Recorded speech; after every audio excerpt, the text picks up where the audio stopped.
पुष्पा तुम बताओ अपने बारे में का कैसे रहा। अरे भैया कुछ पूछो ना, वैसा रहा अरे नहीं। जवानी में तो तुम पूरा टाइट रहे हो रहा था अरे तो। टायर की यार बगल क्यों आवर नहीं रहा भाई।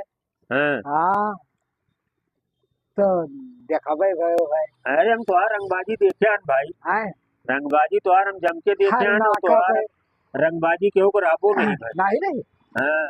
गठीली बाडी पूरा फिट रहा अच्छे हाँ खासे दो। आऊगा। हैं। तो अपनी मेहनती अब तो खड़ा कर दे हो। हाँ और यही बेईमानी के होते हो। हरे नाम का हैं तो सब बर्बाद जाते हो। बर्बाद।